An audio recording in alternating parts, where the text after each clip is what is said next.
خلاب الديجيتال، بودكاست يفرق رمية الديجيتال. حسب نظري أنا هو ثم ضعف الإنتاج، المشكلة الأولى. والمشكلة الثانية القنوات التونسية المشاهد في أنه معناتها ثم برشا ديفرسيتي معناتها دي بروغرام في القنوات الأخرين اللي هي ماش موجودة في التلفزيونات التونسية.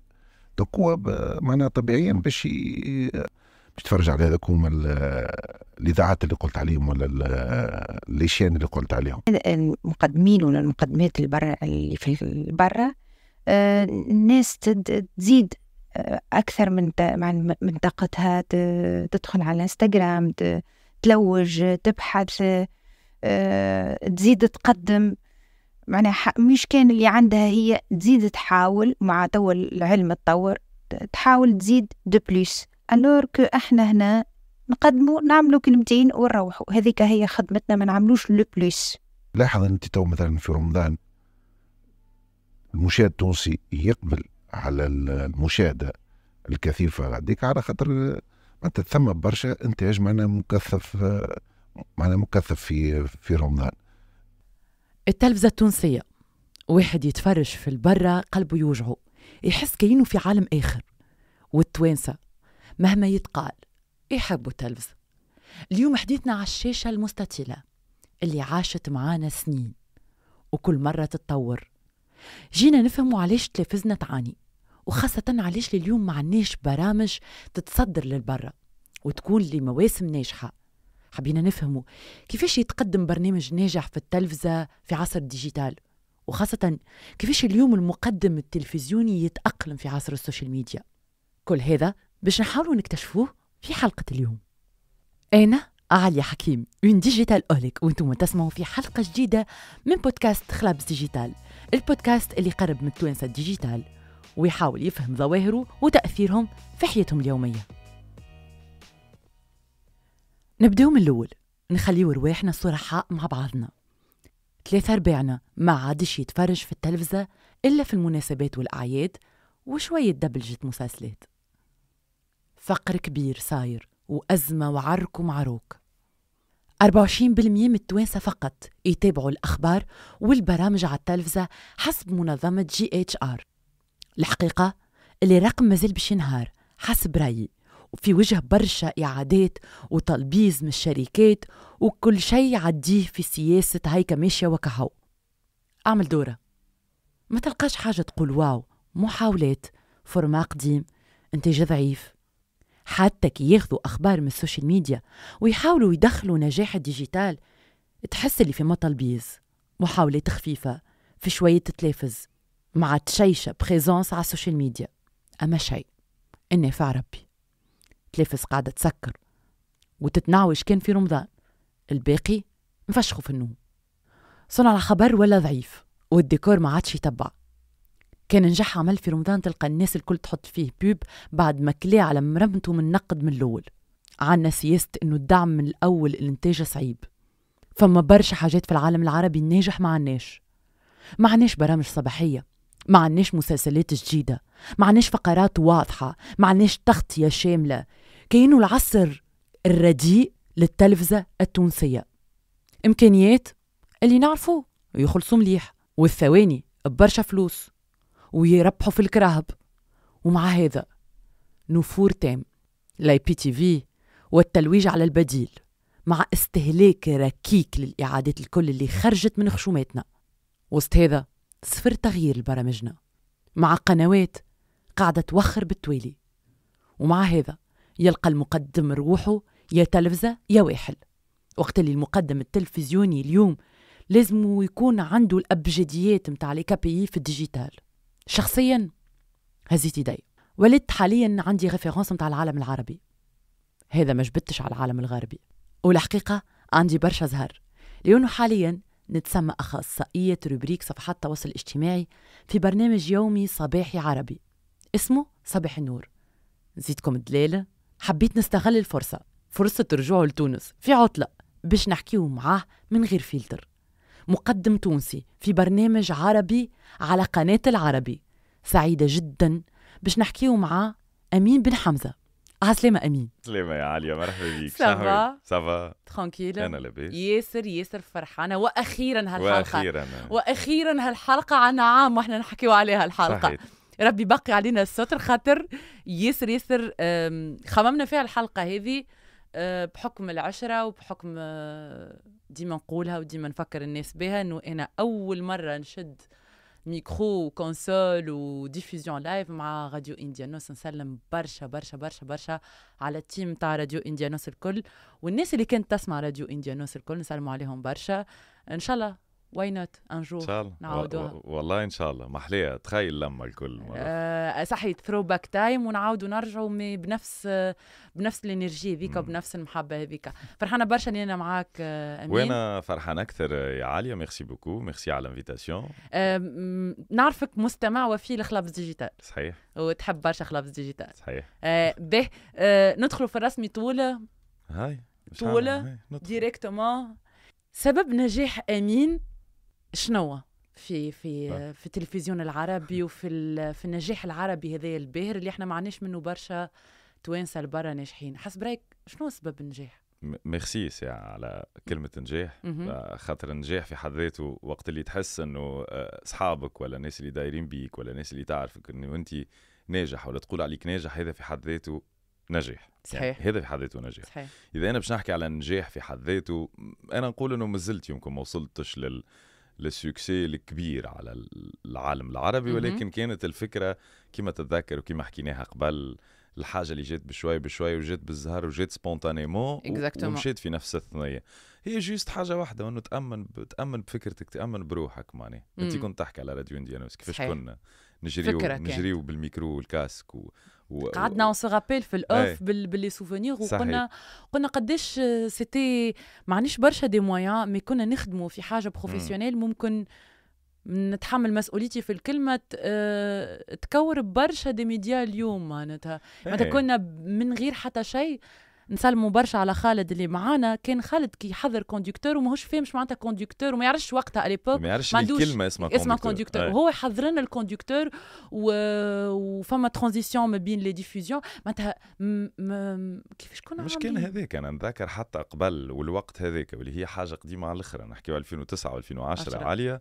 والوقت هذاك راهو وقتها الفيسبوك ونحن عندنا باج وعندنا ديزافيش نتاع ديزيميسيون وعندنا كوفرتور ميدياتيك لدي ايفينمون يصيروا من الاولاد اللي معانا، كيما برشا كانوا معانا منهم غازي كيما قال خالد قبيله اللي كان يخرج ويصور ومعناها الناس كانت تخدم هكاكا، ما فماش لا فلوس لا فما حتى شيء، ما فماش ريفونو وكنا مرتاحين.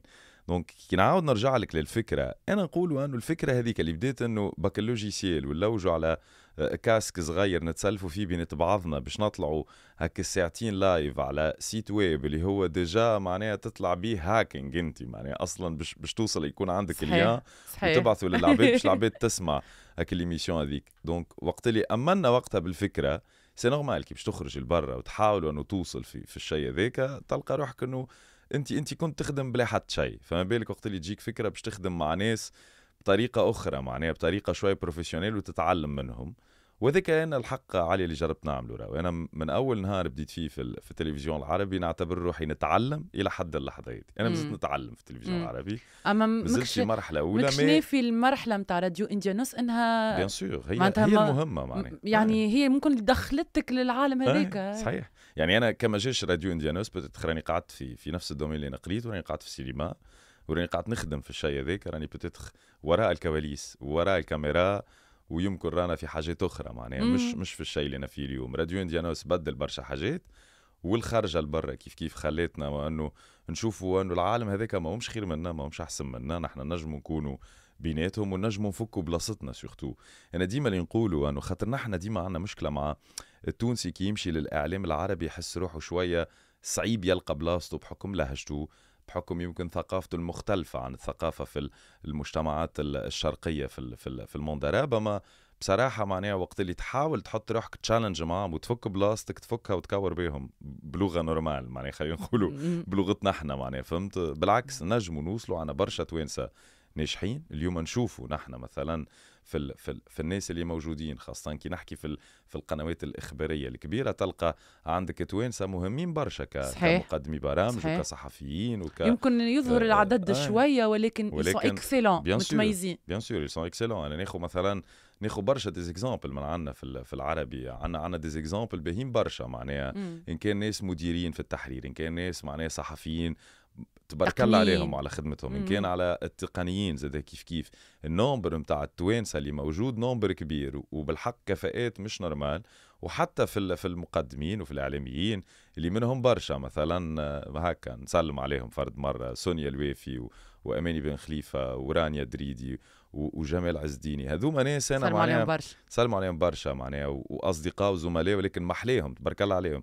الكلنا ظهر لي شفنا في تغطيه غزه الاخرى صحيح، شفنا اداء التوانسه الاعلاميين، صحيح. وقلنا وانه التونسي وقت اللي يكون كاعلامي عنده كارير كبيره وفعليا ينجم يفك بلاصته ويكون من اهم الاعلاميين اللي موجودين في العالم العربي. ونعرفوا هذا بخلاف القدم اللي كانوا موجودين في الجزيره وفي غيره. يعني التونسي موجود والتونسي عنده لي كاليتي، سوف كو يمن بروحه كا هذيك هي معناها تأمل بفكرتك توصل معنا. بالضبط. انت عرجت على التوانسه اللي يخدموا خدمه جباره في احداث غزه، وحتى التو مازالوا يخدموا في خدمه جباره. وكما قلت انت يمكن هي العمل التلفزيوني، خاطر احنا اليوم حلقتنا فيها شويه العمل التلفزيوني وفيها العمل معناتها اليوم قديش التلفزيون يواكب الديجيتال. باش نبداو بشويه خلينا نرجع للعمل التلفزيوني عند التوانسه. عندنا فكره انه هي مربوطة بالظروف، يعني لو القناة موفرة ظروف مادية بحتة راهو أو لوجستيكية بحتة راهو المقدم باش ينجح والتقني باش ينجح واحد الكل. قديش أنا نعرف مليح إنه مش هذا فقط، يعني أوكي الظروف المادية مهمة وكل، لكن أعطينا للسوس متاع نجاح حسب رايك لقناة العربي. مثلا اليوم قناة العربي في البرامج متاعها متشافة موجودة محترمة جدا، بخلاف الظروف المادية أو اللوجستيكية. شنو هو اللي يميز العربي باش خليتها اليوم قناة ناجحة حسب رايك؟ شنو هو اللي ناقص يمكن جو ديغي في تلفزنا باش واحدة من القنوات تتميز ويكون فما مادة إعلامية ضخمة ويكون فما مادة إعلامية تفيد وفيها امباكت، وخاصة يلقاو فيها التوانسة رواحهم؟ لأنه تعرف الإحصائيات، مانيش باش نزيد معناتها باش نزيد نفسر لك. معناتها اليوم القنوات التلفزية في تونس صعوبات كبيرة جدا، وليميت التونسي ما عادش يتفرج في التلفزة. هكا نقولوا معناتها ولينا نقولوا التونسي ما عادش يتفرج في التلفزة، التونسي ولا يشوف يعاود يتفرج في برامج في ديزيكستري في ديجيتال. شنو عوامل النجاح لقناة العربي حسب رأيك؟ عوامل النجاح كلمة كبيرة عالية. خليني نقول لك ساعة، النجاح هو يقاس ببرشا حاجات. نعرف احنا النجاح وقت اللي نحكيو على قناة ناجحة او مؤسسة إعلامية ناجحة، على شنو نحكيو على عدد المشاهدات. هذا بالضبط، هذا لوجيك. هذه عندك حاجة مهمة جدا. الحاجة الأخرى وقت اللي نحكيو أيضا عن النجاح وهو أنه كي تقول قناة تكون معروفة عند الناس والناس تعرف. صحيح. وهذه زيادة حاجة مهمة أخرى من شيء آخر. وقت اللي نحبوا نقارنوا النجاح مثلا، لو فرضنا ونقارنوا قنوات عربية بقنواتنا التونسية، هو تقريبا راو يعني المقارنة هي تجي وما تجيش. تنقل كيفاش المقارنة تجي من ناحية وأنه علاش نحن ما نجموش نعملوا هالنجاح الكبير في بعض البرامج اللي تكون توصل على صعيد العالم العربي الكل وما تقعدش فقط للتوانسة. هذا إجابته سهلة، واللي هي الإجابة وأنه نحن قنواتنا المحلية تعمل فقط للمحلي ولا تعمل للأجنبي أو العربي. نحن ما عناش توزيع للعالم العربي. نحن ما نعملوش برودوي باش يوصل للموند عرب، وهذاك اللي يخلي البرودوي التونسي هو فقط برودوي محلي للتوانسة. ماهوش يعني صعيب جدا وأنه تسوق عمل تونسي للعالم العربي بصراحة. خلينا نحكي في كل شيء، برامج، مسلسلات، كله على بعض. الافلام حاجه اخرى، السينما موضوع اخر يختلف تماما والحمد لله عن المسلسلات والبرامج التلفزية. برامج تلفزية او الاعلام بشكل عام ما تنجمش تكون عندك قناة اعلامية معروف. اليوم مثلا في العالم العربي شنو اكثر حاجة معروف من التوانسة من حاجات شفناهم في التلفزة التونسية؟ باش نقول لك انا وبتدخل ما تصدقش. اليوم شوف لي حل معروف على مستوى العالم العربي. شوف لي حل. انتاج 2005 الى حدود 2009 الناس العرب اللي من جنسيات اخرى، لبنان، العراق، سوريا، غيره، اليوم يتفرجوا في شوف لي حل. علاش شوف لي حل؟ لانه نسبه المشاهدات اللي فيه على اليوتيوب عاليه جدا، فشوف لي حل يخرج بسوجيسيون عاليه جدا عند الناس في العالم العربي. ما لا رابطه بين التلفزه والديجيتال معناتها هكا حطيناها على الطاوله. فهمت علي قصدي؟ يعني هذا اللي يفرق، وهذا اللي يخلي الحاجات تنجح. نرجع لك بشكل سريع على فكره انه نجاح التلفزيون العربي. نحن في التلفزيون العربي بادارته بالناس اللي فيه الكل مازلنا نقولوا انه نحن مازلنا نعتبروا رواحنا صغار، مش صغار بالمعنى يعني كيفاش فسر، انه صغار في العمر مقارنه بالمؤسسات الاعلاميه العربيه الكبيره. أوكي. مؤسسات العالم الكبيره كلنا نعرفوهم، الجزيره وغيره، هذوما مؤسسات كبار موجودين. ولكن بالنسبه لنا نحن التلفزيون العربي من الاخر شنو عمرنا نحن مقارنه بهم؟ هم اعمارهم سنين، عقود. اليوم نحكيو كمؤسسات كبيره على العالم العربي اللي هي MBC والجزيره وغيره، نحن اليوم ما فتناش ال10 سنين عاليه، مازلنا صغيرونين بالضبط، مازلنا صغار. ولكن علاش نحن موجودين؟ اولا باش نقول لك انا بطريقه بسيطه جدا.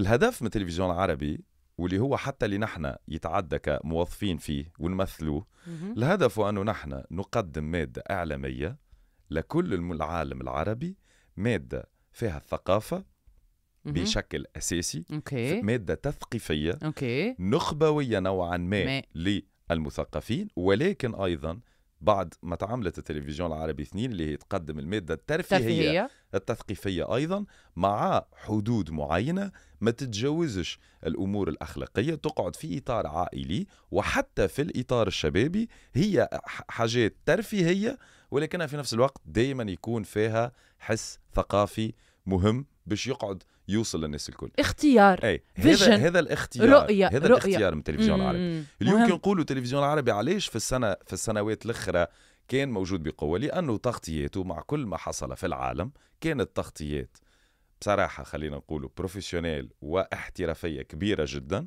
تغطيات اليوم نحن اليوم قديش عنا لحرب غزة؟ 6 شهور عالية، من 7 أكتوبر 6 شهور اليوم نحكي، 6 شهور لم تتوقف القناة اللي هي تلفزيون العربي أخبار الأولى عن التغطية 24 ساعة لليوم. يعني لليوم مازلنا على مدار ال 24 ساعة نغطيه.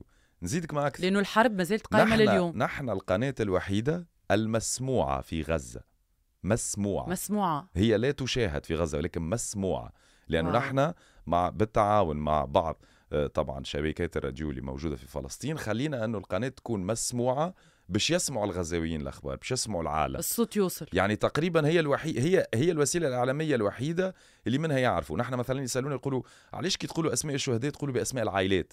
ما لأنه في غزة يسمعوا باش كان يعرفوا من استشهد ومن ما زال على قيد الحياة، وهذا في حد ذاته مهم جدا. بطبيعة. العربي 2 صحيح ترفيهية، صحيح ما زالت تقدم في مادة ثقافية دون نسيان غزة وفلسطين وما يحصل فيه. فهذا الدمج بين الاثنين هو دمج يبقى في الحالات الكل يقدم هالمادة الإعلامية من ناحية الأخبار والتغطيات والأمور السياسية المهمة والاجتماعية في العالم، إضافة إلى كل ما هو ترفيهي إلى شباب العالم العربي، مع دائما خلينا نقولها بالتونسي نسربيو مادة ثقافية بشكل ترفيهي. ونربط مع الكلام اللي قلت فيه، لأنه الفيجن توصل. لأنه أنا مثلا كي نخدم مع العربي من بعيد وأنا في تونس، الفيجن هذيك توصل لي بالرغم ما أنت يعني منيش معاكم في وسط الاستوديو، منيش كل يوم نشوفكم، لكن لو نشوفكم مرة كل أسبوعين نتعامل معاكم تدخل لي الفيجن هذيك ونفهم. دونك ديكو حتى الضيف أو الكرونيكر أو المشاهد يستانس ويتعلم إنه راهو هذيك عندها فيجن معينة ما تدورش وراها، ما أنت في الحدود هذيك. وزيد نتصور ما أنت ما عادش فما البحث وراء ما هو بوز وننسى الهوية متاعي. دونك ديما الهوية متاعي هي الأولانية، ومن بعد نقدم المادة الإعلامية. لأنه نرجع نربط معاك أمين، لأنه غالبا نشوفوك في البرامج الصباحية اليومية. قديش البرامج اليومية صعيبة، ما هيش سهلة، وأهمية البرامج اليومية في قناة، لأنه فما برشا قنوات اليوم تقول لك البرامج اليوميه صحيح مهمه وكل، اما خايفة لنسربي حاجة اولد سكول، مش متابعة الترند، مش متابعة الاكتواليتي. قديش اليوم معناتها البرنامج اليومي صباح النور، نسلم برشا وبوسة كبيرة توت لا تيم متاع صباح النور، لأنه عندي توا معاهم حكيوا على 6 سنين مع بعضنا فوالا، دونك نسلم عليهم برشا. برنامج صباح النور بالرغم انه برنامج يومي، بالرغم انه عنده سنين، لكن فما كوتي محافظ على انه معناتها يتبع التطورات السريعه. شنو يتعمل هكا في الكواليس؟ اعطيني نظره في الكواليس، الناس تحب تسمع كيفاش يتحضر برنامج يومي يقعد ديما على باج معناتها ماهوش ديفازي، ماهوش اولد سكول. خاطر عندنا مشكله امين، راهو البرامج اليوميه الصباحيه خلينا نقول كما قلت انت في التلفزيون التونسي وميساج ديستيني للتوانسه، التوانسه ما يراوش فيهم رواحهم ويمشيوا يتفرجوا في البرنامج الصباحي اللي ماهوش بتاتر ديستيني 100% للتوانسه، على خاطر يحسوا اولد سكول، حتى من الديكور يحسوا ما يشبه له. ما انت شنو صاير في الكواليس وانت كيفاش تحضر ليميسيون باش تقعد ديما البرنامج فرشك كما نقولوا احنا بالتونسي؟ هو بصراحه راهو شوف تحدي كبير عليا وقت اللي تخدم برنامج يومي يذاع على 7/7، راهو كل يوم 365 يوم في العام برنامج، هذا في حد ذاته تحدي كبير صعيب جدا، راك باش تحضر حلقه كل يوم. وخليني نقول لك بصراحه يمكن يتعداو حلقتين محليهم، تتعدى حلقه اكيد بعدهم نحسوها طايحه في النيفو، يمكن ربما المشاهد ما توصلوش بنفس الطريقة، نحن توصلنا، نحن نحسوها من داخل.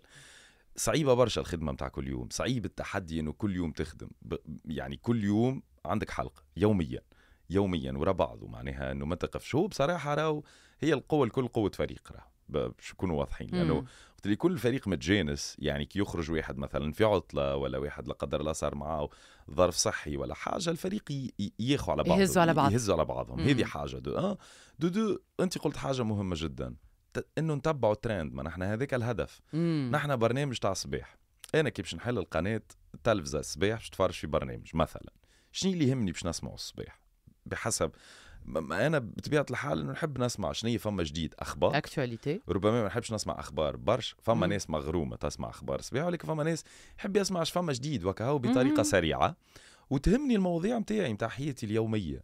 انا اليوم كيفاش ننجم مثلا وقت اللي ناخذوا فقراتنا الاقتصاديه، انا ما نجيش نحكي في الاقتصاد قداش طلعت البورصه وقداش طاحت، مهم مش مهم، ولكن نحن ديستيني للناس انه انا اليوم داخل علي شهر رمضان، كيفاش نجم نصرف، كيفاش نعمل ميزانية مثلا، فهمت؟ يعني انا اليوم مثلا علاش انا فاشل في الادخار، علاش انا اليوم مثلا حاجات تمس اليومي انطلاقا زاده ما ننساوش ما يحصل في العالم اليوم، نحكيو حرب كبيره روسيا اوكرانيا مع ما يحصل من ظروف اقتصاديه في العالم، فالظروف الاقتصاديه صعبه، فالمعيشه اغلى، فبالنسبه لنا كمواطن عربي كيف في فهمت؟ يعني هوني تربط المواضيع، مثلا هذا اقتصاديا نحكيو، نمشيو للمواضيع الاجتماعيه. في المواضيع الاجتماعيه نحن ما يهمنيش انه مثلا باش نتحدث على مواضيع اجتماعيه في قالب كبير، كيف يتغير جيل الان عن جيل الماضي مثلا، لا مش هكا، ولكن انا اليوم نجي نحكي مثلا كيفاش نجموا نربيو صغارنا اليوم اللي هما جاوا في وقت مختلف، اللي هما جاوا في وقت اللي فيه التكنولوجيا متطوره جدا. اليوم انا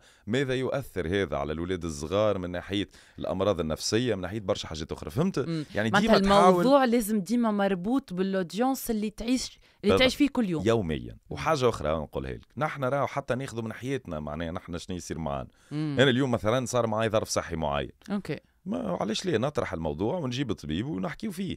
مش يعني مش حاجه غلطه، فهمت؟ الكلنا نساهموا، اللي تصير معاه حاجه في حياته اجتماعيه صحيه خبر معين، علاش لما يكونش هو الموضوع والماده الاعلاميه اللي نفيدوا بها الناس. هو دونك نحن نحاولوا انه نعملوا الربطه من غادي من الحاجات. وكلنا احنا في الاخر مجتمع صغير، صحيح، فالمجتمع الصغير مليان بالمواضيع، فكل يوم باش يكون عندك موضوع جديد. بطبيعه الحال يتعاودوا، انت وحدك تحكي برنامج عنده 6 سنين، اكيد انه عاودنا مواضيع اكثر من 7 و8 و10 مرات، ولكن الرؤيه تختلف بطبيعه الحال، والسؤال يختلف. وانت تعرف انه زاد اليوم مثلا لو فرضنا نتحدث انا اليوم على موضوع ما نعرفش انا كيف يفشل جيل التسعينات في علاقات الحب، حلو عليه بودكاست هذا عنوان مثلا العنوان هذا، لو فرضنا العنوان هذا انا جيت وقدامي بسيكولوج باش نتحدث معاه، اكيد سؤالاتي مش نفسها سؤالات ميلاد ولا سؤالات هيبه ولا سؤالات ساره ولا سلموا عليهم تحيه لهم.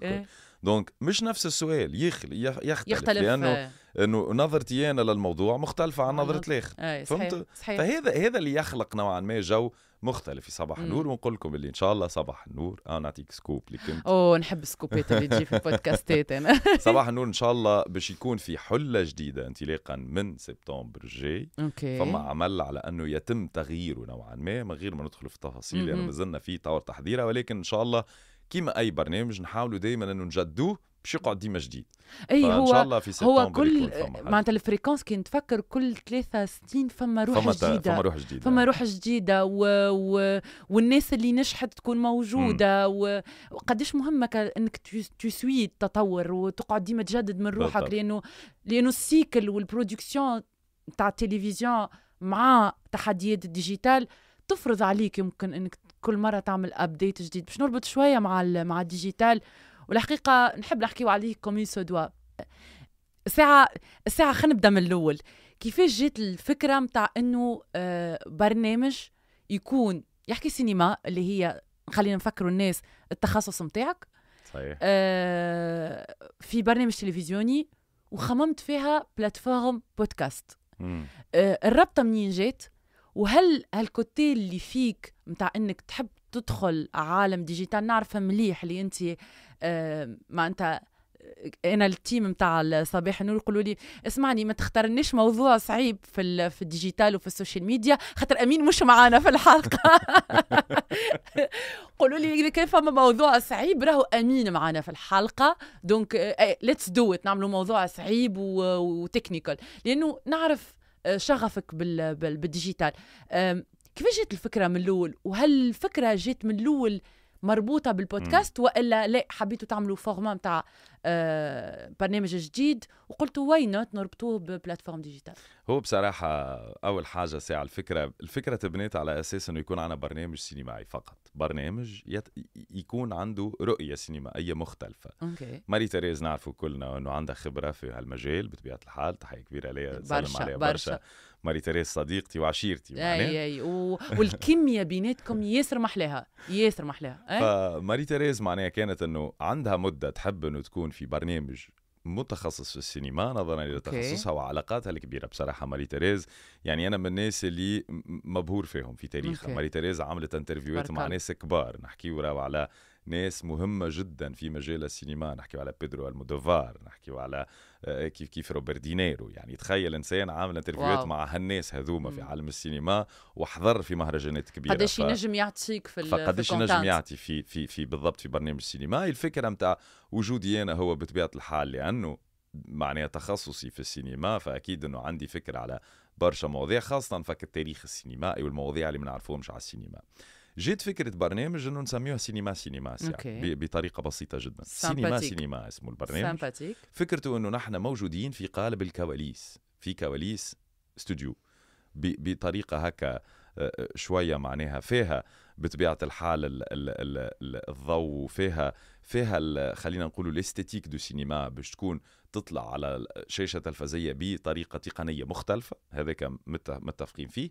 وكيف يكون الجو اللي فيها من داخل هو جو انه نحن فعليا في الكوليس.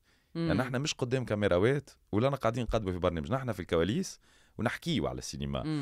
وهو على فكره اللي يصير بيني انا وماري تيريز. انا وماري تيريز مثلا يعطيك مثال حلو، انا وماري تيريز في البيروات نتاعنا في العربي، انا وماري تيريز بجنب بعضنا اصلا.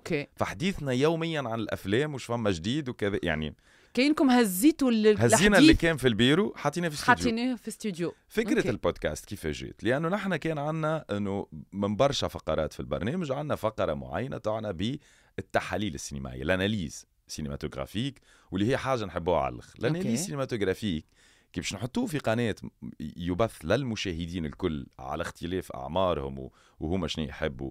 بطبيعة الحال مش يجلب الناس الكل. إذا أنا اليوم نعمل في أناليز فيلمية مثلا على بيدرو المودوفار، مش الناس الكل تعرف ما معنى سينما المودوفار.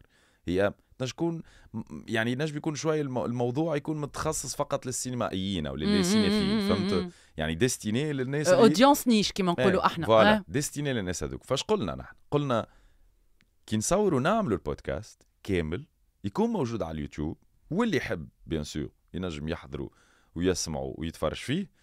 وبالنسبة للموضوع متاع في الحلقة نحن ناخذوا منه فقط دقيقتين 3-5 دقائق كأقصى تقدير، ويكونوا موجودين في وسط الحلقة مع باقي الفقرات.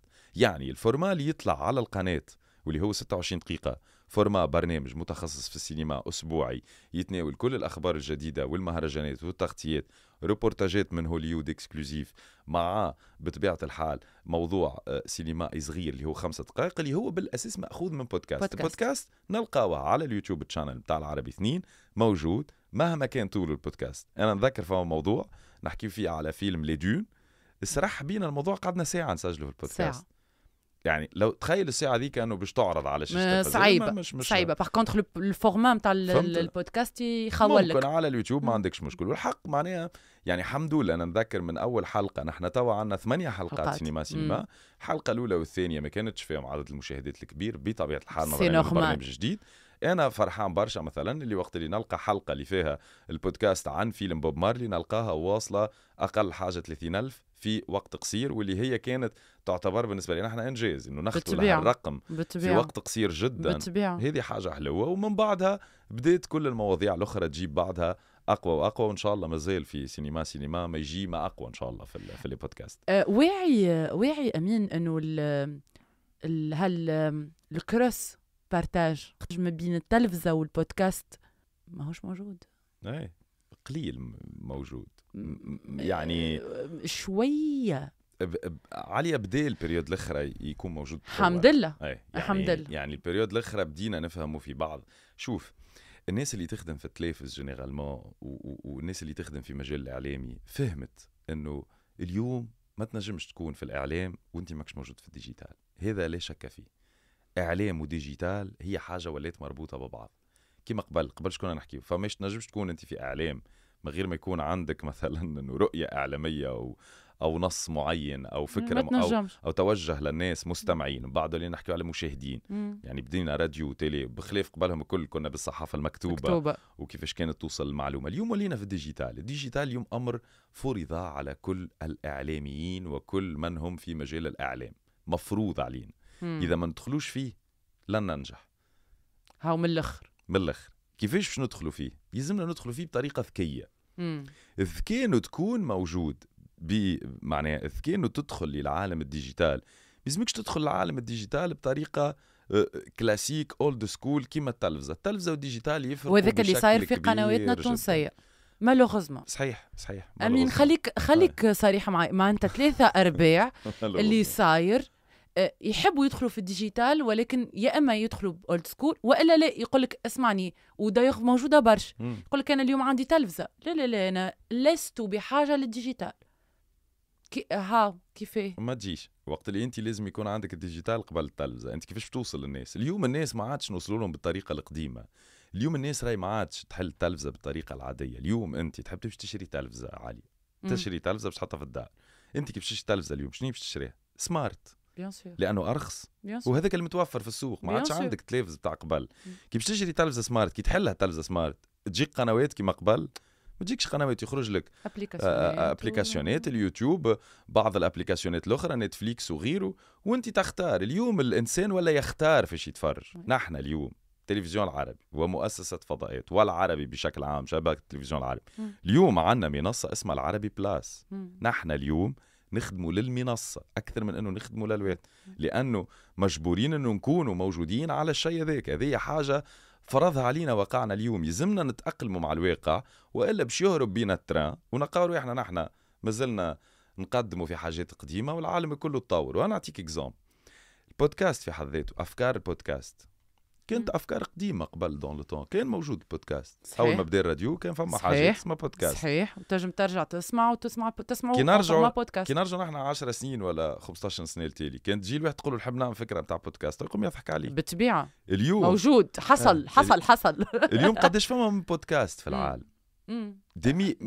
مليون مليار. واحنا تو في تونس انت عندك فكره معناتها احنا حك راسك وحل بودكاست. باش نعطيك انا فكره باش نعطيك حاجه اخرى مع انه فيها استثمار كبير وفيها انتاج كبير واللي تحب انت ولك باش نعطيك فكره مثلا ننطلقوا منها للموضوع اللي انت تحكي فيه على فكره الديجيتال وربط التلفزه بالديجيتال. مع انه سأتحدث عن منافسين ربما. لا بربي احنا اسمعني، هذا راهو نفرقوا رومانت الديجيتال. خالد خالد يعرف انه لهنا من غير سانسرا ومن غير فلتر. شوف اليوم انت تذكر في شهر رمضان دائما نكونوا نحن في انتظار البرامج والمسلسلات. اوكي اليوم في شهر رمضان شنو ينجح شهر رمضان هذا مثلا في العالم العربي كله؟ فما حاجه نجحت بشكل كبير جدا في العالم العربي. مش مسلسل، بودكاست ومش برنامج. بيك تايم بودكاست ان فيت حسبت على روحي في بالك. عمره أديب في عمره، مع انه نحترموه اللي هو معناه نختلف معاه بشكل كبير جدا في كل شيء في الدنيا كل يوم، وكنت قابله في الشارع نضربوا بعضنا لهالدرجه. ولكن الانسان في هالعمر هذا تحطه في هالكادر هذا مع انه راو نعاود نقولوا انه الانتاج ضخم، يعني كميه الفلوس اللي تحطت كاستثمار في هالمشروع متاع البودكاست راي كبيره، مش كميه انتاج عادي. ولكن شوف القناه وذكاها تستثمر في فكره متاع بودكاست تجيب فيه شخصيات كبار على الصعيد العالمي. اليوم انت عمرو اديب عامل انترفيو، مش عامل انترفيو سامحني، عامل بودكاست مع ليونيل ميسي. هذا راهو مش حاجه عاديه انا نحكيو عليه. ام بي سي قديش رجعت للناس، خاطر في فتره معينه راهي بعدت ام بي سي، قديش رجعت للناس في رمضان هذا من البودكاست. لانه كل ما تحل فيسبوك او كل ما تحل يوتيوب يطلع لك بيك تايم بودكاست. معناتها المحتوى موجود والضيوف موجوده والحديث يعني انا مثلا فما حلقات، انا شفت الحلقه متاع احمد حلمي، شفت حلقه ويل سميث، شفت حلقه كيف مسلسل الحشاشين شبين نسيت اسمه، كريم عبد العزيز. مثلا حلقه كريم عبد العزيز حلقه مش نورمال، حلقه مش عاديه يعني بالنسبه لي انا ملا بودكاست وقت اللي توصل تحكي في المواضيع ذوك. حلقة أحمد حلمي كنا نسأله، سامحني، كنا نسأله قبل على الممثل هذاك عبوت على الحدود، علاء ولي الدين. عرفنا عليه معلومات مع أحمد حلمي في هالبودكاست ما كناش نعرفوها، تفاصيل معناها. شوف كيفاش هذا اللي حبيت نوصلك بيه عليا، أنه وين نربطوا الديجيتال بالتلفز. هذه هي معناها ربطة صحيحة بتنجم كان تحترمها. اليوم فما حاجة زي كيف في التلفزيون العربي موجودة اسمها بودكاست لي بودكاست جديدة حقا. هذه جديدة صحيح. هذا فيه فكرة جمعة كاملة عن الجميع ويتحدثوا عن البودكاستات. هما مش عاملين بودكاست مش يحكيوا فيهم، مش يحكيوا على بودكاست.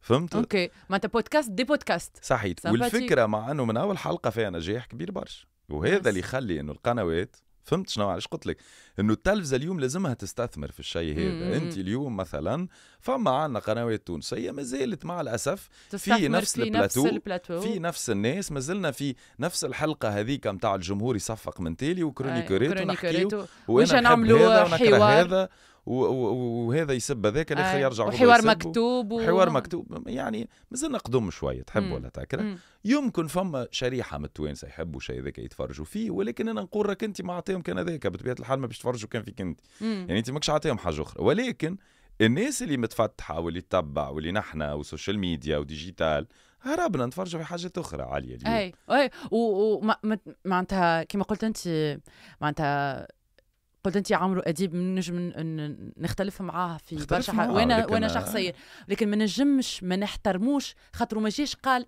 اللي انا راني عندي 25 سنه ولا 30 سنه تلفزيون شنو هي هذه باش نعمل بودكاست. معناتها الى في لافونتور وامن بها، عطاوه برشا فلوس صحه وفرحه، اما او موا هو مامن انه ينجم يوصل بالديجيتال، ينجم يوصل بطريقه جديده في طرح ماده اعلاميه الكومبين لو ديجيتال افيك التلفزه. وما قالش ليه انا نحب بلاتو ونحب كيما كاميراوات ونحب تقديم وما نعرف نعمل كان هذاك ويا نعمل كان هذاك يا مش لازم، ما خذاهش بالفورما هذاك القديم والفكر القديم. وما تنجم كان تحترمه حتى كنت تختلف معاه، تنجم تحترم كان خدمته. قديش اليوم مهم انه باش نرجع شويه للمحتوى الرقمي متاع التلفزيون العربي والا متاع المحتوى متاع سينما، قديش مهمه كابسول الصغار اللي يهبطوا في السوشيال ميديا، قديش مهم انه انت ta présence sur les réseaux sociaux ou la présence نتاع ماري تيريز ولا présence نتاع ميلاد وهيبه وتوت لا تيم، قداش هذاك يعطي بوش للمحتوى معناتها مالوغوزمون فما برشا اعلاميين وفما برشا في الصحافه يقول لك لا انا مانيش نتاع السوشيال ميديا ومانيش نتاع ديجيتال، وقت اللي فما امونكا غاني كبير. عليه شنو معناتها كيفاش نجموا نقنعوهم؟ خاطر نعرف برشا منهم قاعدين يسمعوا في البودكاست، كيفاش نجموا نقنعوهم انه it's a fact you have to do it. It's a fact and you have to do it. انت قلتها معناها ديجا عطيت ريبونس. شوف عليا باش نقولها من الاخر مع الاسف، ويمكن موضوع هذا يربط لك مواضيع اخرى. في كل شيء في الدنيا عندنا مشكله اللي هو لو كونفلي دو جينيراسيون. مشكله مش كل المشاكل الكونفلي دو جينيراسيون. اليوم يا عليا وقت اللي انت مثلا جينا الواحد في المجال الاعلامي او في المجال السمعي البصري ويقول لي انه انا ما نجمش نكون في الديجيتال، نقول له انه انت ما تنجمش تكون في المجال. مع الاسف كبيره راهي تخوف، اما ما عندكش حل. اليوم كله مربوط بالديجيتال، لازمنا ندبتيو مع الديجيتال مش هو يتدبت معانا. هذا الفرق. اليوم نحن مجبورين انه نقدموا ماده لوسائل التواصل الاجتماعي، او انه لا يعرفنا حد ولا يسمعنا حد ولا يشوفنا حد. علاش؟ لانه نحن عايشين في عالم مليان بالمعلومات وليزانفورماسيون. اليوم شوف قديش عندك، قديش نجم تبدل وتختار وتفرج في اللي تحب عليه. اليوم انت ما عادش مربوط بحاجه واحده تاخوه، مش كيما قبل كانت عندنا قناه واحده نتفرجوا فيها وكاو السلام عليكم. عندك حتى اختيار، او انه عندنا زوز راديوات نسمعوها. اوكي تطورنا شويه ولو عندنا 5 قنوات و10 راديوات خليني نقول. ما يوليوش عندك 200. في الاخر ما همش باش يعوضوا كيما السوشيال ميديا. السوشيال ميديا وقت اللي جات ولاو عندنا من اول مره عندك شوا نتاع دي ملايين حاجات نش تختارهم. انت اليوم تختار تفرج في نتفليكس، تختار تفرج في دوكيومنتير، حتى مش بالضروره نتفليكس، عندك 200,000 ابليكاسيون اخرى اليوم، ولا معناها منصات ودي بلاتفورم اخرين. اليوم تمشي لليوتيوب، شوف قداش من الناس اليوم ولات مغرومه فقط تحط تسمع فيه بودكاست، ومغرومه بمواضيع معينه. ساعات انت تقول كيفاش يسمعوا فيهم معناها، فهمت؟ فما اليوم ولا الشوا مختلف وكبير، والمستهلك بلغه التجاره بلغه المارشي. المستهلك اليوم ولا عنده حق الاختيار، يختار هو اللي يحب عليه. اذا انا ما نقدمش مادتي بطريقة قد تصل إلى كل الأجيال وكل الأعمار وكل الفئات، يعني أنا ما قدمتش مادة في الأخر. يعني أنا تعبت بغير ما وصلت. والأودينس قدامك وتتفرج فيها، ما أنت ما تحبش تعمل إفور. صحيح. باش نعمل ربطة صغيرة للي حكيناه. من الحاجات اللي تنجموا تتبعوها عند أمين بن حمزة السفرات متاعو واللي هي ساعات هي المادة الإعلامية اللي هكا نربطوها من الكونتنت متاعك. حضورك على السوشيال ميديا بالسفر بالشوتينغز وبلاتفورم نظن انها عندها مستقبل باهر اللي هي وحوش. سلام برشا على الوحوش اللي هما اليوم كونسيبت قاعد يطلع كيما يلزم بشوية. عرفت سبيطة على نار هادي. أما علاش أمين؟ علاش؟ وهل قاعدة ترى لها في رؤية؟ احنا حكينا في أول الحلقة متاع البودكاست حكينا على أهمية الرؤية عند قناة. الرؤية والأهداف موجودين عند وحوش، وإلا it's too early to talk about it. يعني مازال بكري واسمع عليا، خلينا في الجو. ومعناتها شنو صاير احكي لي من الأول. كي نحكي على وحوش تبدل الكاسكيت ونرجع نحكي بطريقة احكي معايا عادية بالي بيان سور. شو الكونسيبت وحوش كونسيبت مختلف. كونسيبت وحوش انه ولا فما كونسيبت بحد ذاته ولا موجود على السوشيال ميديا، هي الحكاية كلها راهي تفدليك كمان. جد بتفدليك. اوكي، معناها نحن على باز صحاب ولا باز وخيان ولا باز فكرة السفر عنا انه نسافر باش تقابلوا مع بعضنا باش ما نطولوش المدة كل شهرين، لأن كل واحد فينا يعيش في بلاد. فهمت؟ ومن غادي بديت فكرة السفر. وتتذكر انت من الناس اللي قبل كنت حتى ساعات تقول لي معني ياسر كي نسافر ونحطوا ستوريات والفازات اللي نعيشوهم، خاطر احنا تبارك الله وين ما نمشيو في بلاد نعملوا فيها العار معناها فوضى فوالا. دونك الفوضى هذيك الناس تحب تشوفها، تحب تتفرج فيها. جيتنا الفكره ممخر او مالغوزمون عاليه. انا نقول لك اللي الفكره جاتنا ممخر. اجل انا كسوشيال ميديا اكسبرت نقول لك راهي ممخر. وتفكر قداش كنت نقول لك يا ودي هبطوني، يا ودي اعمل كونتنت، يا ودي يهديك يصلح رايك. صحيح. وقداش فما عباد تحب جوست تعيش معاكم التجربه، جوست تعيش التجربه ذيك وهي تتفرج فيها الحكايه. المهم الكونسيبت هذا كما قلنا كنا قاعدين في فواياج من الفواياجات في الفلبين، اقترحنا انه علاش علاش نحن تاعبين وكل واحد يحط وحده على البروفيل نتاعو، لموا كل شيء كله حطهم في بروفيل واحد. هكا الفكره ساعه بدات. اوكي تعملت الباج ولكن ما كانش فيها تركيز، لانه كان الباج الهدف منها اوليو كل واحد يهبط على الكونت نتاعو نهبطوا كنا في باج واحد. فهمت؟ ما كانش فيها هالتركيز بطريقه انه تكون بلاتفورم ولا كونت الناس تتبع فيه وانفلونسرز او ديجيتال كرييترز. وصلنا لفواياج البرازيل. فواياج البرازيل بحكمه انه نحن ما بنحبوش نقعدوا نحطوا كل واحد واحد، لموا فك ستوريات الكل نحطوا فيهم على كونت الوحوش. الرياكسيون اللي صارت من العباد معانا انه امان حطوا لنا وريونا شو عملتوا كذا، الناس ولات تسال لي زادغيس انه خليتنا صحيت خليتنا في حد ذاتنا انه صار هي هكا الفكره. قلنا بيه هيت خلينا نجربوا اوترومون.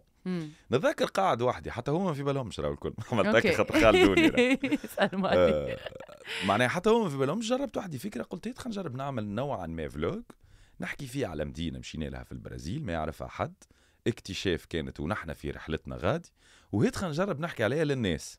مش قص عليك تجربتك في التقديم التلفزي والسنين مش كأنك دخلتها في صناعة المحتوى؟ هذاك ايش عملت؟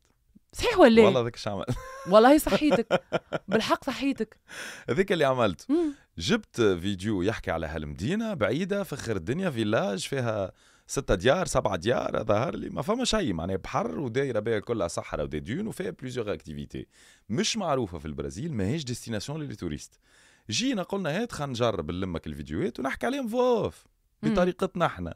هالمدينه تجي كذا دخولها كذا درشنا كيما الرافي شويه معناها من الكونتنت كريتورز اللي عملوها على السوشيال ميديا نتاعهم معناها واللي هم مختصين بالسفر. نلقى لي الفكره نجحت واستغربت ترى بصراحه، يعني استغربت قديش الناس تفاعلت وبعثت وين. انا فما واحد معناها بعث لي بالوقت قال يا مان عمل لي تيرينير ونخلصك في التحب عليه، قلت له ما تخلصنيش لحظه انا مش نبيع في التيرينير انا فهمت؟ دونك فما حاجه كامله دخلت والعبيد ولات تتبع وتحب وتسال. هما بيدهم اللي زاد كبر لنا شوي اهالي المنطقه نتاع البلاصه هذيك الكل. اوكي وبرشا ديزاجونس دو فواياج خذاو فيديوهاتنا، وكي خذاو فيديوهاتنا طلعوا برشا في البرازيل، وخليت انه ولينا معناها انه نحن معروفين التوانسه اللي في البرازيل. ما احنا وفي الفواياج وروحنا سيء سكرنا وفي الفواياج وروحنا ولينا معروفين التوانسه بتاع البرازيل اللي غادي واعطيونا فيديوهات ونعملوا كولابوراسيون. واحنا الباج فيها 400 ولا 500 معناها يعني ما فيش هالنومبر الكبير نتاع الفولورز. حسيت اللي ليه يمكن النجم نكونوا واي نوت، علاش ليه؟ نحن الناس تحبنا على جونا مع بعض صحيح، والناس تحب تتفرج فين. هيك نقدموا المحتوى نجح فبيه، ما نجحش والناس ما حبتوش مش سي با لا فان دو موند. فهمت يعني ما هيش حاجه كبيره. اليوم وقت اللي جينا لتونس وجينا الكل مع بعضنا بطبيعه الحال قلت لهم الوليد هات خلينا نجربوا نوعا ما نخلقوا نوع نتاع ترند، نجربوا نتبعوا ترند نعملوا كل الفيديوهات هذوكم اللي حكيناه قبيليك في البرنامج التلفزيوني. معناتها تحاول تحط حاجه تابعه التوانسه وتابعه السيبل اللي باش تحكي معاها، مي او ميم طون تبع الترند، مي زاده بطريقتكم الخاصه بحاجات بالفيجن نتاعكم. بالضبط. هذاك علاش عملنا 2 فيديو. الباج زادت تقريبا 1000 وعدد النومبر نتاع الفيوز كان كبير بالنسبه لنا احنا. باج فيها 1000 ونومبر فيها اكثر من 140,000 فيو. هذا بحد ذاته عرفت عطاه حاجه هكا متغيره نوعا ما. هوني تبدلت الفكره راهو علي. الفكره هذه تبدلت جمعتين التالي. انا اول شخص في بالي اللي الفكره تبدلت. كيفاش فكره تبدلت جمعتين التالي؟ كحسينا انه فما كونتوني، فما ناس قاعده تدخل، فما ناس قاعده تتبع. قلنا فما انتغي خلينا نعملوا استراتيجيه بالك شي تنجح، ما فما حد يعرف. وكان نجحت هالاستراتيجيه هذه بطبيعتنا نحن يعني نحن فرحانين، ما نحن نحبوا نبارطاجيو الشيء هذا مع الناس ونحبوه يوصل اكثر عباد، نحبوش يقعد فقط عند الكوميونيتي نتاعنا واصحابنا، نحبوه يوصل المأبعد. بدينا نعملوا في استراتيجيه وان شاء الله انه الاستراتيجيه هذه باش نحاول تطبيقها تو شوي شوي، فهمت، مع الجروب الكل مع الولاد الكل، ونشوفوا سي كوا لو ريزولتا اللي باش تطلع بيه. يعني طلعوا لي برشا افكار في مخي، مثلا منهم فكره هتا نحكي لك عليه. طلعت لي فكره في مخي مثلا انه قعدت لوجت هكا على السوشيال ميديا ما لقيتش فما بودكاست يعنى بالسفر او بالتجارب. لا يوجد، هاني انا نقول لك لا يوجد لا يوجد بودكاست يتحدث عن السفر، لا يوجد بودكاست يتحدث عن الطبخ، لا يوجد بودكاست فيه راحة نفسية يعني خواطر، ولا لا يوجد. انا فكره كنا في السكسس ستوري بالضبط. دونك الفكره اللي جات انه علاش ليه ما نعملوش كونسيبت بتاع بودكاست ما يكونش مقتصر على التجارب بتاع كل واحد وين مشى. مش بالضروره باش نحكي مع، يمكن نحكيه اكيد مع كونتنت كرييتورز وناس انه عندها عدد كبير من المتابعين، هذا لا شك فيه، ولكن ايضا نحبوا ناخذوا تجارب تاع ناس صغار ما يمكن ما عندوش سوشيال ميديا ما يحب يسافر، وهذوما نقابلوهم برشا كي نسافروا على اليرا بالحق. يعني الناس اللي نقابلها كي نسافر وكي نمشيو مثلا لبلايص كيما مثلا الفلبين، يعني الفلبين نتذكر قابلت برشا ناس صغار وجيوا يسافروا معناها يقعد بالشهر وبالشهرين في نفس المنطقة واو. باش يكتشفها وكذا وكذا. تخيل انه تعمل في بودكاست مع السيد هذا انت في حد ذاته، فهمت انه يخلي خدمته ولا ياخذ كونجي سون سولد ويمشي يقرر يعيش في بلاد اخرى، وتشوف هاك الاختلاف اللي يصير. خاطر انا اللي نحب نعمله باش نقول لك شنو نحب نعمل، العلاقات اللي تصير ما بينات الناس وقت اللي يتقابلوا في السفر وكل واحد من بلاد يونيك، ونكونوا قاعدين في كفار الطاوله. انا ريت القعدات هذوكم نحب نقلبهم للديجيتال ونخلي الناس تشوف. انا هذاك بالضبط شنو نحب نعمل. داكوغ تو يعني فهمت هذه الفكره، الفيجن نتاعك تو فهمت. الفكره هذه هي اللي نحب نوصل بها مع الوحوش ومع البودكاست اللي نحبوا نعملوه. وتوا كما قلت انت قاعدين بادين بنار هاديه بشويه بشويه، الفكره توضحت. دونك توا قاعدين تخدموا بستيب باي ستيب، وشو التوجه نتاعك ديريكتومون سي 100% ديجيتال. لا خممت باش نمشي نبعث التلفزه وباش تو ني با دون سا ان فيت. وممكن نربط مع الكلام اللي قالوا امين ويمكن نسكر به ويكون باش يكون اخر سؤالي. اليوم كإعلامي متميز ناجح، عندك بلاتفورم قاعد تخدم عليها اكسيتيرا، ما خفتش من انك تعاود تجربه جديده بعيده على اللي تعمل فيه، ولكن استعملت اللي تعلمته الكل من التقديم التلفزي ومن الخدمه نتاعك الكل ووظفتها سور لو ديجيتال؟ وقديش اليوم معناتها مستحقين سو جونغ داتيتود؟ وممكن هذه انا كلمه قلتها ممكن في الحلقه الرابعه في خلابس ديجيتال مع سلاح الدين السكوحي، قلت نورمالمون احسن صناع محتوى هما الناس الاعلاميين والصحفيين والناس اللي تعرف تقدم الخبر واللي تعرف تسال الاسئله، لانهم هذوكم ناس عندها لا كاسكيت نتاع الميديا ما زيد نورمالمون تعرف كيفاش تسربي محتوى. دونك في الديجيتال يسوفي يركزوا مع الديجيتال ينجم يعطيونا احسن صناع محتوى، وممكن وقتها ان ريميدي للرداءة وهكا ميساج تجي موجة أخرى من صناع محتوى من جيل جديد نتاع إعلاميين وصناع محتوى اللي سي ديفيرون. الحاجات معناتها اللي باش يعطيوهم لنا واللي باش يسربيوهم لنا ديفيرون وجدد كما قلت أنت مش موجودين. في الآخر بالكل ممكن نخلي لك كلمة الختام، نصيحتك للناس اللي اليوم مثلا برشا في الميديا يقراو صحافه، زاد يسمعوا فينا برشا في خلابس ديجيتال، يقراو معناتها ماركتينغ، كيفاش تعطي شنو النصائح اللي تنجم تعطيهم لهم جوستومون بور نجرب في التقديم التلفزي ونجرب نخوض تجربه التقديم التلفزي وواي نوت زاد المحتوى وصناعه المحتوى. عصارت هالتجربه الصغيره نتاعك دامينو، شنو تنجم تنصحهم الناس اللي تسمع فينا سورتو برشا فيهم صغار، برشا فيهم دي ستوديون اللي مازالوا إل سو شيرش؟ وزاده نحب نصيحه للعباد اللي ديجا انستالي في الميديا واللي ديجا عندها باك جراوند نتاع ميديا وكل، شنو الحاجات اللي ينجموا يعملوهم بور جوستومون تجيهم هكا البوش الصحيحه باش يخوضوا التجربه في الديجيتال؟ باهي، اول حاجه ساعه نبداو بالناس اللي موجودين في الاعلام، الناس اللي موجوده واللي تخدم الكل نحن ننصحوا فيهم مش معناها من نطاق خبرتنا الواسعه، لا ولكن لا لا. هي نصيحه ربما قد تكون بارتاج بالضبط، مشاركه معاهم انه بالضبط ان شاء الله الحاجه هذه تنجح وتكون موجوده. اهم حاجه عليا هو بطبيعه الحال انه الناس هذه تدخل الديجيتال بدون خوف. اليوم ما عادش عندك خوف، انت مش تاخذ تليفونك وتصور بتليفونك وتبعث لعائلتك لاصحابك كذا، خذ نفس التليفون صور بيه وابعثها للناس وحطها على الريزو سوسيو نتاعك، أعطيهم محتوى مهما كان هو المحتوى. نحن بطبيعة الحال هذا لا شك فيه، نحن ما نحبوش انه يكون حاجة محتوى رديء وان شاء الله نرتاحوا منه، اما موجود لانه المجتمع فيها الباهي والخايب. صحيح. الباهي والخايب في المجتمع راهو هو بطبيعته ينعكس، هو بروجيكسيون على السوشيال ميديا. يعني او بلوتو السوشيال ميديا هي بروجيكسيون على المجتمع. صحيح. فوالا دونك هو موجود، البي والخايب موجودين في الشارع ولا موجودين في السوشيال ميديا. يعني انت تختار تاخذ هذا ولا هذا وتشوف هذا ولا تشوف الاخر.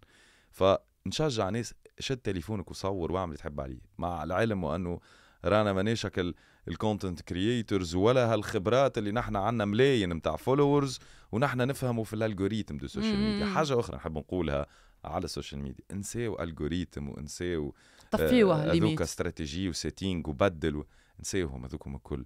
حط حاجه على السوشيال ميديا تجيب 1000 مش يهمك فيها، فما 1000 شافوه عجبته يزي، مش بالضروره. ساعات ناسين والله كلمه 1000 ناسينها، مش ناسين اللي 1000 راهي 1000 راهو 1000 راهو قاعة، فما قاعات سينما ما تتعباش ولا تسعوا ال1000.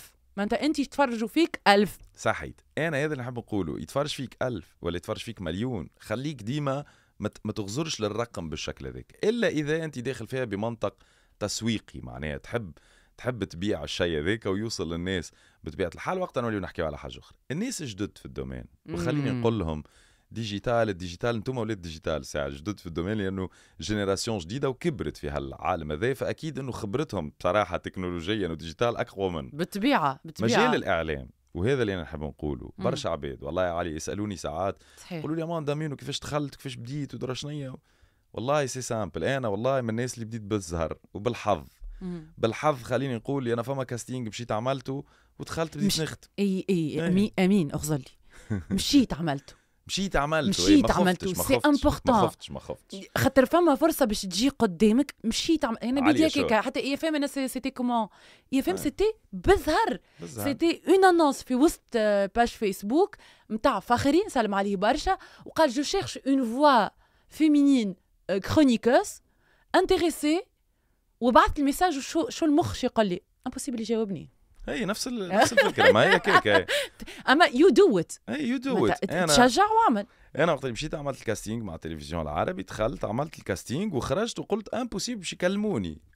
الرياكسيون تاعهم هم صحابي تو يخدموا معايا، والله نسلم عليهم ريتا وسحر. سورتو ريتا وسحر اول نهار نسلم عليهم برشا بالحق. ريتا وسحر خاطر نتعامل معاهم بكل ديما نسلم عليهم برشا. ريتا وسحر اول نهار قالوا لي معناها اوكي يعطيك صحه ميرسي، عرفتها هكا تاع امبوسيبل نعاود نراهم في حياتي. بعد بنهارين نلقى تليفون جا ولا وحشنا بيك وكذا. كي دخلت بصراحه ما نكذبش عليك جربت معناها وقلت خليني نجرب، وكان فشلت كان نجحت ربما ننجح. قداش مهم التصالح هذاك. ما تخافش. انا ديما نحب نقول انه ما يخافوش وما يغزروش للمجال الاعلامي، هو مجال فقط ندخلوا له بالمعارف. اي خاطر عندنا ليدي ذيك هو موجود لا شك فيه. صحيح موجود بصفه كبيره. ولكن في الحالات الكل راهو أمن بحظوظك. جرب بتجرب مرة واثنين وثلاثة وأربعة وخمسة وستة وعشرين ومئة تتخطف مرة، فما مرة باش تخطف. صحيح. فهمت. مع توا عندك الديجيتال يسهل عليك تولي أنت أكثر إكسبوزي. صحيح. استغل الديجيتال باش تكون أكثر إكسبوزي باش نجم توصل لنجاحك الإعلامي. جملة أخرى نكمل بها الختام في نصيحة للجميع بنفس الوقت. فما عندنا فكرة عالية والله ما نحبش ناخذها بطريقة نيجاتيف، ولكن هي خلينا نشاركها. فما عندنا فكرة نحن عادة كي نكونوا نخدموا في مؤسسات إعلامية لبرا، مناش الفكرة نوعا ما تجي كأنه يا نحن جايبين جماعة يا نحن داخلين بالمعارف، يا ما عندوش علاقة. ونحن دخلنا وجربنا وناس قبلت. صحيح. الموضوع الثاني تاو فكرة أنه الناس اللي تبعث لك متاع نحب نخدم في القناة الفلانية وانتي لبرا ودبر لنا. والله انت باب حلو نورمالمون وتبدا تدخل في الناس. والله جيست انه معناها هذه راه حاجه حب نقول. انا والله ديما نحاول نسعى لبرشا عباد ساعات كي يبعثوا لي يحبوا يعملوا ديزونتريتيان وكل نعاونهم باللي نقدر. ولكن راه في الاخر ما تغشوش عليا، راه والله مش متاع بابا القناه. والله مش متاعي معناها. يعني لو هذه حاجه متاعنا تيتان خدموها تونس كل مع بعضها ونفرحوا الناس الكل. ولكن راه المشكلة أنا علاش حبيت نطرح الموضوع بما أنه تتوجه للناس كل اللي هما في مجال الصحافة والإعلام. صحيح. راو بالحق وقت اللي تبعثوا لنا ونحن البر نحن ماذا بينا ونحبوا نعاونوا بعضنا بالطبيعة، ولكن ما تاخذوهاش إذا في حال أنه مسار حتشيرة وكأنه نحن هما اللي حاطين العصا في العجلة. ما عندنا حتى علاقة. ما عندكم حتى علاقة. راو نحن ريت السي في يوصل نهزوا الاتش ار وهو يقرر باش يجيبك اونتروتيان ما يجيبكش، هذيك اموره هو. مش معناها نحن انت قدمت كما قدمت في اي بلاصه اخرى ونسعى ونتقانا نكلموا فلانه ما ذاك بلي حاولوا تحطوه من الاول شوفوه. الناس كل تعرف انه حاليا تغير الموضوع بالطبيعه. انت اليوم قادر وانه تعمل سي في ويتشاف هو اول واحد من غير ما بالطبيعة. تستحق حتى واحد بالطبيعة. تطلب منه. بالطبيعة. يعني خليكم ابديت للمواضيع هذوما باش تحاولوا تلقاو يمكن تجارب اعلاميه اكبر، وهذا يخليكم تنطلقوا اكثر من غير ما تقعد تعمل على شكون باش يعاونك. راو حتى اللي باش يعاونك هو بطبيعته حتى يعاون روحه باش يقعد في بلاصته. صحيح. والدليل كما يقولوا، والدليل قالولو اللي هي عالية تعديت في باساج تيلي. وقتها ايفينمون انت عامل له كوفرتور، وقتها كانت تفكر في وقتها انا معناتها مدولي الميكرو عطيت راي في حاجات في الصفحات التواصل الاجتماعي، وانا وقتها جيست معناتها جيتي جيست في وسط ليفينمون هذاك، وتعديت ايزون اكروشي افيك المانيير اللي انا حكيت بها. وقت اللي سالوك عليه قلت لهم اي عاليه نعرفها، سي ان بون بروفيل معناتها اوكي دامينو قال سي ان بون بروفيل، اما شكون باع روحه؟ باعت روحها عاليه بالباساج نتاعها. دونك قداش مهم الحكايه هذه، لانه عندنا العقليه هذيك. الحقيقه فرحت برشا بالبارتاج معاك امين. الكلام معاك معناتها يطول ويطول، نعاودوها مره اخرى، اما ظهر لي مانيش باش نحكيو على التلفزيون وفي الديجيتال، باش نحكيو ازمه التسعينيات، لانه الحقيقه نجموا نعملوا ساعتين. موضوع مهم جدا على 90 معناتها هكا 90 جماعه ال90 نجموا نعملوا ساعتين كاملين واحنا نحكيو فيه السوجي هذايا وما يوفيش. ما يفيش لا بالحق هذايا سوجي صعيب برشا. شو تحلوا هالسوجي؟ عندنا ازمه جيل ال90، عندنا ازمه. لازم نعمل حلقه اكسترا 3 سوايع سبيسيال جيل التسعينات، لانه التوا لا فهمنا رواحنا نحن باش نكبروا ونعرس، ولا نحن مازلنا صغار، ولا نحن وين. احنا وين على كلمه احنا وين نكملوا البودكاست. سيتي ان بليزير امين بن حمزه الاعلامي التونسي، صديقي اللي فخوره به جدا جدا جدا، واللي اليوم بشارككم تجربته والثوتس متاعه. كانت حلقه اكسترا اوردينير. كنتوا تسمعوا في حلقه جديده من بودكاست خلابز ديجيتال. ان شاء الله استفدتوا، نتقابلوا في الحلقه الجايه. كنتوا تسمعوا في حلقه جديده من بودكاست خلابز ديجيتال. ان شاء الله استفدتوا. ما تنساوش باش تتابعونا على لي كانال دو ديفيزيون الكل، ونستناو رايكم في انستغرام، فيسبوك وتيك توك خلابز ديجيتال. كانت معكم عليا حكيم، نتقابلوا على بروشين في خلابز جدد.